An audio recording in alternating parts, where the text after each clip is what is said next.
معاشرہ، سماج، سوسائٹی. معاشرہ عربی میں، سماج ہندی میں، اور سوسائٹی انگلش میں، کمیونٹی انگلش کے اندر. مطلب انسان جس ماحول میں رہتا ہے، پیدا ہوتا ہے، جنم لیتا ہے، بڑا ہوتا ہے، پلتا ہے، بڑھتا ہے، شادی بیاہ کے بندھنوں میں بندھتا ہے، گھر بناتا ہے، کھیت باڑی، جانور اور دیگر تمام پیشہ مزدوریاں جو کچھ بھی کرتا ہے اپنی زندگی کو گزارنے کے لیے، اس ماحول کو، اس فضا کو، اس جگہ کو سماج کہا جاتا ہے، معاشرہ کہا جاتا ہے. سوسائٹی جہاں رہنے بسنے کی جگہ، اس کو سماج اور معاشرہ کہا جاتا ہے. اللہ تبارک و تعالیٰ نے ذرا غور کرے، اور پوری دنیا کے لوگوں سے میں مخاطب ہوں، میری آواز جہاں جہاں تک بھی پہنچ رہی ہے، میں ان سب کی توجہ چاہوں گا. یہ سنو اے مسلمانوں، تم تو ایک خاص لوگ ہو، خاص کوالٹی، کیونکہ اللہ نے آپ کو اس کائنات میں، اللہ تبارک و تعالیٰ نے آپ کو اس کائنات میں ایمان کی دولت سے مالا مال کیا. تو یہ خوش نصیبی کی بات ہے، یہ آپ کے لیے تکبر کی بات نہیں ہے، یہ آپ کے لیے گورو کی بات نہیں ہے، یہ آپ کے لیے کوئی فخر اور مباحات کی بات نہیں ہے، بلکہ یہ ہمارے اور آپ کے لیے اللہ کے شکر کی بات ہے کہ اللہ نے ہمیں اپنا تعارف کروایا، اللہ کو ہم پہچاننے لگے، اللہ کی پہچان ہم کو حاصل ہے، اس کی معرفت حاصل ہے، اس کے دین اسلام کا علم ہم کو حاصل ہے. یہ ہمیں فخر نہیں ہے، اس کے اوپر ہمیں شکر ادا کرنا چاہیے. بہت سارے لوگ ہوتے ہیں نا، بورڈ کے گاڑیوں کے اوپر بینروں کے، فخر سے کہو ہم فلاں ہیں، فخر سے کہو، گرو سے کہو ہم فلاں ہیں. ہمیں گرو نہیں ہونا، گرو سے کہو ہم مسلمان ہیں. یہ منہ اور مزدوری کی فخر نہیں، بلکہ شکر. بلکہ کیا ہے، بولو شکر ادا کرنا، اللہ تبارک و تعالیٰ کا شکر ادا کرنا کہ اللہ تبارک و تعالیٰ نے ہم کو، آپ کو اسلام کی دولت سے بنا. یہ خطاب آپ سے ہے، لیکن میں اپنے پورے بھارت واسیوں سے خطاب کرنا چاہ رہا ہوں. یہ گفتگو میری پورے بھارت واسیوں سے، پورے بھارت کے لوگوں سے، انڈیا کے لوگوں سے. کیا کہ یہ زمین تمہیں کس نے عطا کی؟ یہ آسمان کس نے دیا؟ یہ ہوا کون دیتا ہے؟ یہ آگ جو چولہے میں جلا کر تم کھانا ہماری مائیں بہنیں بیٹیاں پکاتی ہیں، یہ کس نے دی ہیں؟ یہ زندگی کس نے دی؟ پانی کے قطرے سے ایک انسان کی پیدائش، تخلیق کس نے کی؟ کون ہے سرشٹی کرتا اس سنسار کا؟ بولو، سوچو، غور کرو. ہم کہیں گے تو تم کہو گے، یا دنیا کے لوگ کہیں گے یہ جن کو مانتے ہیں ان کی بات کرتے ہیں. میں کہتا ہوں اس کے سوا اور کون ہے جسے ہم اللہ کہتے ہیں، جسے اپنا رب کہتے ہیں؟ اللہ تبارک و تعالیٰ، وہ اللہ ہے جو سب کا پیدا کرنے والا، سب کا خالق، سب کا مالک، سب کا مارنے والا، گرانے والا وہی اللہ. تو یہ ہمیں بتانا، یہ ہمیں اللہ کا شکر حاصل ہے کہ اللہ تعالیٰ نے ہمیں یہ دولت، یہ نعمت اسلام کی عطا کی. اسی رب نے جس نے زمین بنائی، اسی رب نے جس نے آسمان بنائے، جس نے ہم کو اور آپ کو بنایا، اسی مالک نے اس سماج کا بھی نرمان کیا. اسی اللہ نے اس سماج کو بھی پیدا کیا، اس معاشرے کو بنایا. کیسے بنایا؟ یہ دنیا، یہ زمین اور آسمان خالی تھی، یہاں صرف انسان کے علاوہ ساری چیزیں موجود تھیں. حیوان بھی تھے، جانور بھی تھے، چاند بھی تھا، سورج بھی تھے، آگ بھی تھا، آگ بھی تھی، پانی بھی تھا، سمندر بھی، دریا بھی، ندی بھی، نالے بھی، پہاڑ بھی، میدان بھی، سب کچھ ہرا بھرا جنگل. اللہ تبارک و تعالیٰ نے تو انسانوں کو اس دنیا کے اندر جنت سے بھیجا. ایک کا نام تھا آدم، اور دوسرے کا نام کیا تھا؟ بولو، اما ہوا. دوسرے کا نام کیا تھا؟ ہاں، یہ پہلے دو منشیہ تھے جو اللہ نے اپنے ہاتھوں سے بنایا اور فرشتوں سے مشورہ لے کر کے بنایا. جب ہم کو پیدا کیا اللہ نے تو فرشتوں سے پوچھا، وَإِذْ قَالَ رَبُّكَ لِلْمَلَائِكَةِ إِنِّي جَاعِلٌ فِي الْأَرْضِ خَلِيفَةً قَالُوا وَتَجْعَلُ فِيهَا مَن يُفْسِدُ فِيهَا وَيَسْفِكُ الدِّمَاءَ وَنَحْنُ نُقَدِّسُ. انہوں نے اللہ رب العزت نے فرشتوں سے کہا کہ فرشتوں میں ایک انسان بنانا چاہتا ہوں، کیا خیال ہے؟ انہوں نے کہا اللہ انسان بنائے گا، ایسی مخلوق بنائے گا جو زمین کے اندر فتن اور فساد پیدا کریں گے. ارے تسبیح بیان کرنی ہے، حمد بیان کرنی ہے، تیری تعریف کرنی ہے، تو ہم کافی ہیں، ہم تو کر رہے ہیں. اللہ رب العزت نے فرمایا کہ میں جو جانتا ہوں وہ تم کو پتا نہیں ہے، میں جو پیدا کرنا چاہ رہا ہوں وہ تم کو پتا نہیں ہے۔ اس طرح سے اللہ تبارک و تعالیٰ نے ہم انسانوں کو پیدا فرمایا، اس میں سب سے پہلے انسان حضرت آدم کو، اور آپ کو تفصیل قرآن کے اندر مل جائے گی کہ کیسے کیسے وہ جنت میں تھے، اما حوا کو بائیں پسلی سے اللہ تعالیٰ نے بنایا اور اس طرح سے وہ دونوں جنت میں رہنے لگے، اور اس طرح شیطان نے ان کو بہلایا پھسلایا اور پھر ان کو اللہ تبارک و تعالیٰ نے اس دنیا کے اندر اتارا، اور پھر دونوں میاں بیوی ملے ایک مدت کے بعد، اور پھر اللہ تعالیٰ نے ان سے بچے پیدا کیے۔ اللہ رب العزت نے اسی احسان کو ذکر کیا، یا ایھا الناس انا خلقناکم یا ایھا الناس اتقوا ربکم الذی خلقکم من نفس واحدہ وخلق منها زوجها وبث منہما رجالا کثیرا ونساء۔ اے سنسار کے واسیوں، ہم نے اپنے اس مالک سے ڈرو، اپنے اس مالک کا تقوی اختیار کرو، اپنے ان مالک سے پرہیز اختیار کرو، اس مالک کی مخالفت نہ کرو، نافرمانی نہ کرو، جس نے تم کو ایک جان سے پیدا کیا اور اسی ایک جان سے اس کی بیوی کو بنایا۔ یہ اشارہ ہے آدم اور حوا کی طرف، یہ اشارہ ہے کس کی طرف؟ آدم اور حوا کی طرف اشارہ ہے کہ اللہ نے آدم اور حوا وَخَلَقَ مِنْهَا زَوْجَهَا وَبَثَّ مِنْهُمَا رِجَالًا كَثِيرًا وَنِسَاءً، اور پھر ان دونوں کے ذریعے سے بہت سارے مردوں کو اور بہت ساری عورتوں کو اللہ تبارک و تعالیٰ نے دنیا کے اندر پیدا فرمایا، اور پھر بچوں کے بچے، اور آج الحمدللہ ہم دیکھ رہے ہیں ملک کے ملک تعمیر ہو گئے، بستیوں کی بستیاں آباد ہو گئی، گاؤں کے گاؤں۔ یہ اللہ تبارک و تعالیٰ نے یہ معاشرہ بنایا، اور اس طرح سے ہماری اور آپ کی تخلیق، یہ جو معاشرہ ہے، کیا اللہ تعالیٰ نے ہم کو ایسے ہی میاں بیوی سے شادی کرنے کا اور ایسے جیسے چاہو بچے پیدا کرو، جیسے چاہو زندگی گزارو، جیسے چاہو اپنی مرضی سے آزادانہ طور پر کرو، کیا اللہ تعالیٰ نے ہم کو ایسے چھوڑ دیا کہ کوئی کچھ بھی کرے، کوئی شراب پیے، کوئی جوا کھیلے، کوئی چوری کرے، کوئی قتل کرے، کوئی کسی کو چاہے خون کرے، کوئی زناکاری کرے، کوئی کسی کی بیٹی کو بھگا کے لے جائے، کوئی کسی کی بیوی کو بھگا کے لے جائے، کوئی کسی کی زمین غصب کر لے، کوئی کسی کی جائیداد غصب کر لے، کوئی پڑھے کوئی نہ پڑھے، کوئی سجدہ کرے، کوئی اللہ کو مانے، کوئی اللہ کو گالی دے، کیا اللہ تعالیٰ نے ایسے ہی ہم کو چھوڑا؟ نہیں میرے مسلمان بھائیوں اور میرے دیش کے باشندوں اور میرے تمام سننے والے حضرات، اللہ تعالیٰ نے ہمیں ماں دیے، ہمیں باپ دیا، ہمیں ماں عطا کیا اللہ رب العزت نے، اور اسی کے ذریعے سے سب کچھ بنایا۔ تو اللہ نے اس دنیا کے اندر، معلوم ہے میں بالکل سارے نبیوں کے تذکروں کو چھوڑتے ہوئے اپنے آخری نبی حضرت محمد الرسول اللہ صلی اللہ علیہ وسلم تک پہنچتا ہوں کہ اس دنیا کے اندر بہت انقلابات آئے، بہت اتار چڑھاؤ آئے، اللہ کے بہت عذاب آئے، بہت سی قوموں کو اللہ نے نیست و نابود کر دیا، کہیں ہواؤں کا عذاب آیا، کہیں پانی کا عذاب آیا، کہیں زمین کے زلزلے آئے، کہیں پہاڑ دھسا دیے گئے، کہیں کچھ، کہیں جوؤں کا عذاب، کہیں کھچملوں کا عذاب، کہیں میڈکوں کا عذاب، کہیں آسمان سے خون کی بارش، مختلف انداز سے جو قومیں موجود تھی ہم سے پہلے، وہ جو گناہ کرتے تھے، وہ جو جرائم کرتے تھے، وہ جو کرمنل لوگ تھے، ان کو اور ان کے ساتھ گیہوں کے ساتھ گل بھی پیسے جاتے تھے، مٹانے کے لیے اللہ نے مختلف طریقے سے مختلف عذاب نازل فرمائے۔ آخری نبی حضرت محمد الرسول اللہ صلی اللہ علیہ وسلم یہ آخری پیغمبر ہیں، ان کے بعد اب قیامت تک کوئی نبی آنے والا، یہی خاتم النبیین ہیں، ان کا نام محمد بن عبداللہ ہے۔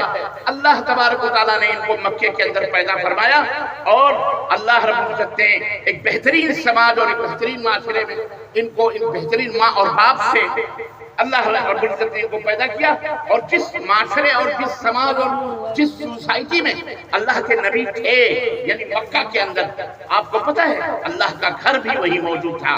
مطلب یہ کہ نہیں کہ اللہ کا گھر یعنی اللہ اس کے اندر موجود تھا، نہیں، اللہ کا گھر مطلب یعنی وہ اتنا مبارک پیلس، اتنا مبارک ہاؤس، اتنا مبارک گھر تھا کہ اللہ نے اسے اپنی نسبت اپنی طرف کی تھی، اور دنیا والوں سے کہا تھا کہ اس کے اوپر میری رحمت ہے، میرا کرم ہے، میری نظر رحمت ہے، یہ گویا کہ میرا گھر ہے، یہ گویا کہ میرا گھر ہے۔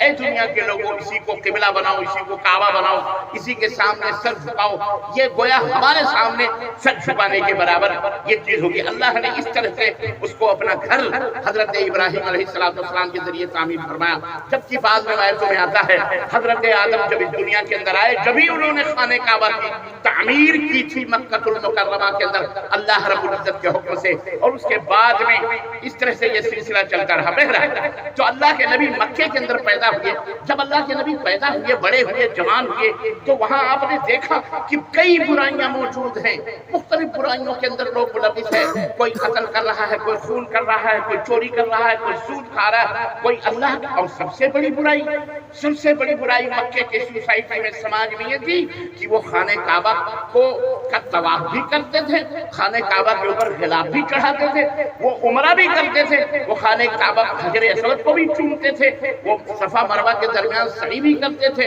وہ حج بھی کرتے تھے، وہ مصیبتوں میں اللہ کو بھی پکارتے تھے۔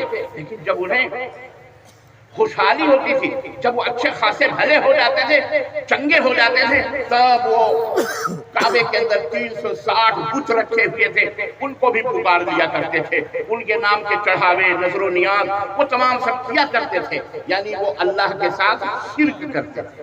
وہ اللہ کے ساتھ کیا کرتے تھے؟ بولو، شرک۔ آپ کہیں گے یار شرک کون سی بلا؟ حقیقت بتاؤ میں میرے عزیزوں، اللہ کی قسم تمام برائیوں کی جڑ یہ شرک ہے۔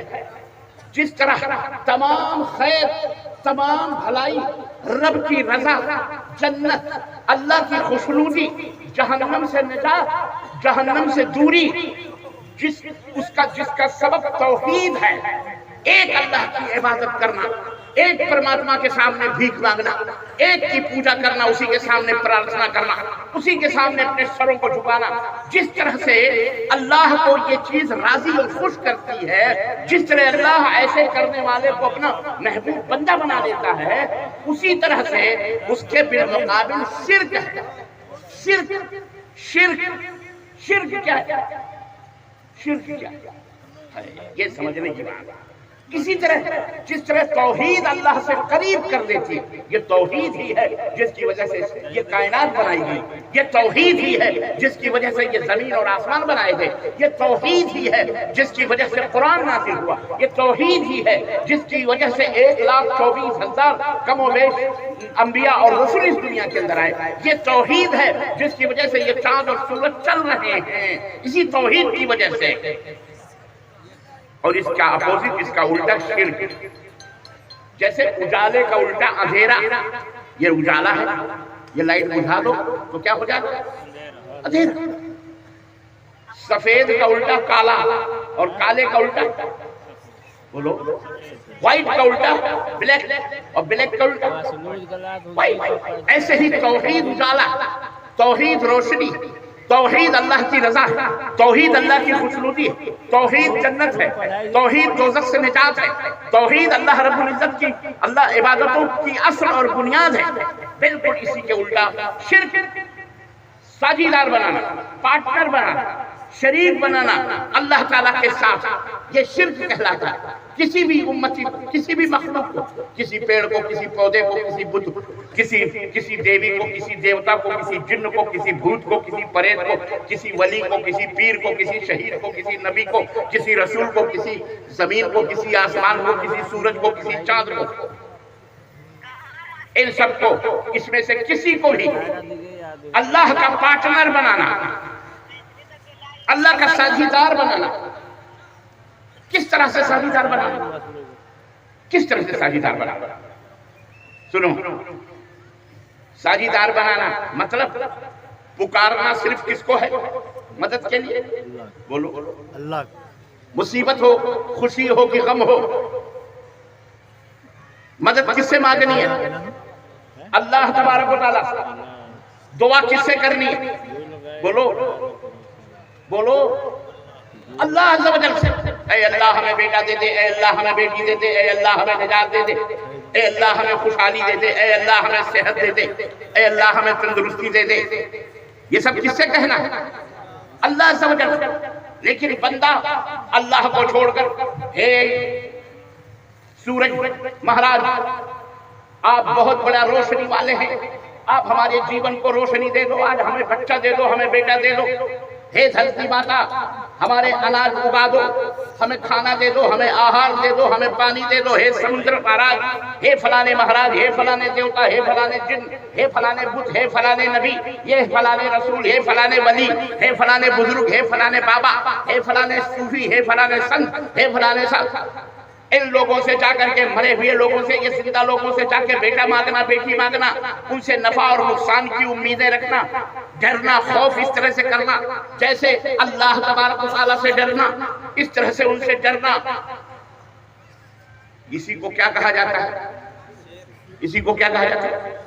یاد رکھو، یہ اتنی خطرناک بیماری ہے، یہ اتنا خطرناک کینسر ہے، یہ اتنا خطرناک زخم ہے کہ جس کے اندر لگ جائے، جس کے اندر یہ بیماری لگ جائے، اللہ نہ کرے، تو چاہے وہ مرد ہو یا عورت، چاہے وہ مولوی ہو یا مولانا، چاہے وہ پیر ہو چاہے کوئی فقیر، چاہے چھوٹا ہو یا بڑا، امیر ہو یا غریب، کالا ہو یا گورا، کوئی بھی ہو، جس کے اندر یہ شرک جیسی بیماری لگ جائے، نمازی ہو کہ بے نمازی ہو، حاجی ہو کہ بے حاجی ہو، زکاتی ہو کہ نمازی ہو کہ حاجی ہو کہ پاجی، کوئی بھی ہو، جس کے اندر بھی یہ بیماری لگ گئی، سمجھو کہ اس کا بیڑا ختم۔ اس سماج، وہ سماج کبھی کامیاب، وہ آدمی بھی کامیاب نہیں ہو سکتا، نہ وہ سماج کامیاب ہو سکتا، نہ وہ عورت کامیاب ہو سکتی ہے، نہ وہ کوئی بھی ہو، کوئی بھی ہو، کوئی بھی کامیاب نہیں ہو سکتا۔ یہ بات ذہنوں کے پنوں پہ لکھ لو۔ میں آپ کو ایک مثال دوں، بہت سارے ہمارے مسلمان بھائی، افسوس تو اس بات کا ہے، غیروں کو ہم کیا سمجھائیں، یہودیوں کو کیا سمجھائیں جو یہ کہتے ہیں عزیر ابن اللہ، عزیر اللہ کے بیٹے ہیں، عیسائیوں کو ہم کیا سمجھائیں جو کہتے ہیں عیسیٰ ابن اللہ، عیسیٰ اللہ کے بیٹے ہیں، حالانکہ اللہ تبارک و تعالیٰ خود قرآن میں کہتا ہے لم یلد ولم یولد، اللہ نہ کسی کا بیٹا ہے، نہ اس کے کوئی اولاد ہے، نہ اللہ خود کسی کی ماں ہے، نہ کسی کا باپ ہے، نہ اس کی کوئی ماں ہے، نہ اس کا کوئی باپ ہے، یہ اللہ کی صفت ہے۔ وَلَمْ يَكُنْ لَهُ كُفُوًا أَحَدٌ، اللہ کا برابر ہی کوئی نہیں کر سکتا۔ اللہ نے قرآن میں کھلے طور پر کہہ دیا اپنے مان، لیکن افسوس اس بات کا ہے، ہم ان کو کیسے سمجھائیں، ہمارے اپنے مسلم بھائی، کلمہ پڑھنے والے، کلمہ پڑھنے والے، جی کلمہ پڑھنے والے، بھارت بر صغیر ہندوستان ہو کہ پاکستان ہو کہ بنگلہ دیش ہو، اس کو بر صغیر کہا جاتا ہے، ایک چھوٹا، ایک بڑا بر اعظم، ایک چھوٹا بر اعظم، سمندروں کے گھیرے میں، یہاں پر کلمہ پڑھنے والے مسلمان اپنے آپ کو عبداللہ عبدالرحمن، ہمارے سماج اور معاشرے میں ان بیچاروں کو پتہ ہی نہیں شرک کیا ہے، ان کو نہیں پتہ، شیطان نے ایسا اندھا کر دیا اور ایسا احمق بنا دیا، ایسا بیوقوف بنا دیا، ان کے آنکھوں پر، کانوں پر، سب کے اوپر پردہ ڈال دیا، اللہ نے مہر لگا دی کہ ان کو شرک سمجھ میں نہیں آتا، اور یہ بھی غیروں کی طرح کوئی درگاہ کو پوج رہا ہے، کوئی درگاہ کو پوج رہا ہے، کوئی جھنڈے کو پوج رہا ہے، کوئی چبوترے کو پوج رہا ہے، کوئی تازیوں کو پوج رہا ہے، کوئی خواجہ کو پوج رہا ہے، تو غوث اعظم کو بلا رہا ہے۔ شیخ عبد القادر جیلانی عراق کے اندر مر گئے، سن 600 ہجری کے اندر مرے، آج 1200 ہجری ہے، 1100 برس ہو گئے، 1200 برس، 1100 برس ہو گئے یا 1000 برس ہو گئے یا 900 برس ہو گئے مرے ہوئے، لیکن آج بھی ہندوستان کے اندر آتے ہیں، 80 سے 90% مسلمانوں کی مدد کرتے ہیں، یا شیخ عبد القادر جیلانی المدد، یا غوث پاک المدد، وہ ہندوستان میں بھی آتے ہیں، پاکستان میں بھی آتے ہیں، قبر تک میں آتے ہیں، جی اپنے مریدوں کو، اپنے مریدوں کی حفاظت کرتے ہیں، منکر نکیر کے سوال کا جواب بھی دیتے ہیں، جنت میں لے جاتے ہیں۔ شیخ عبد القادر جیلانی عراق سے سب کچھ دیکھ رہے ہیں، مر گئے، پھر بھی عراق سے سارے ہندوستانیوں کو دیکھ رہے ہیں، پاکستانیوں کو دیکھ رہے ہیں، بنگلہ دیشیوں کو دیکھ رہے ہیں، سب کو دیکھ رہے ہیں، سب کی مدد کر رہے ہیں، سب کو بیٹا دے رہے ہیں، سب کو بیٹی دے رہے ہیں، مرد بھی عورت بھی، ان کے نام کی کیا رحمی بارحمی سب کرتے ہیں، نیاز بھی کرتے، فاتحہ بھی کرتے، سب کرتے۔ آج 80 سے لے کر 90% مسلمان ہمارے دیش کا، بتاؤ اس شرک کے اندر ملوث ہے کہ نہیں ملوث ہے، اس عمل میں، اس جرم میں ملوث ہے کہ نہیں ملوث ہے۔ ارریہ کے لوگوں، سکھیا کے لوگوں، تمہیں پتہ ہے، تمہیں علم ہے اس بات کا کہ نہیں پتہ ہے؟ بولو، پتہ ہے کہ نہیں پتہ؟ اگر نہیں پتا ہے تو اللہ کرے نہ پتا. شرک سے بچو، معاشرے کا کینسر ہے. اور اس کی مثال ٹوپی لگا کر، پگڑی باندھ کر، امامے باندھ کر، عاشق رسول، عاشق نبی، عشق رسول، لا الہ الا اللہ، نام محمد پر ہم کلمہ پڑھ اپنی جان گنوا دیں گے، اپنا سب کر دیں گے، اپنا مال لٹا دیں گے. یہی سب مولوی دعوے کرتا ہے کہ نہیں کرتا ہے؟ اور یا غوث کے نعرے بھی لگاتا ہے، یا خواجہ کے نعرے بھی لگاتا ہے، درگاہوں پہ بھی جاتا ہے، اس کے بھی سجدے کرتا ہے، اس کی چادریں چومتا ہے، قبر دھو دھو کر کے پیتا ہے، پیر کے پیر بھی دھو کے پیتا ہے. کرتا ہے کہ نہیں کرتا؟ یہ سماج کا، ہمارے معاشرے کا، بھارت کا، یہ مسلمانوں کی میں بات کر رہا ہوں، غیر مسلموں کی بات نہیں کر رہا ہوں. وہاں تک تو ہمیں پہنچے نہیں. ہمیں تو بیچ میں انہوں نے روکا ہوا ہے، ہمارے اپنے مسلم کمیونٹی نے، سماج نے. مزارات پہ دیکھیے، مردوں سے زیادہ ہماری مائیں بہنیں جاتی ہیں درگاہوں پر، نظر نیاز ماننے، بیٹا ماننے، بیٹی ماننے، شوہروں کو منانے کے لیے، شوہروں کو خوش کروانے کے لیے. بابا سے ارے بھائی وہ مر گیا بندہ کہ نہیں مر گیا؟ بولو.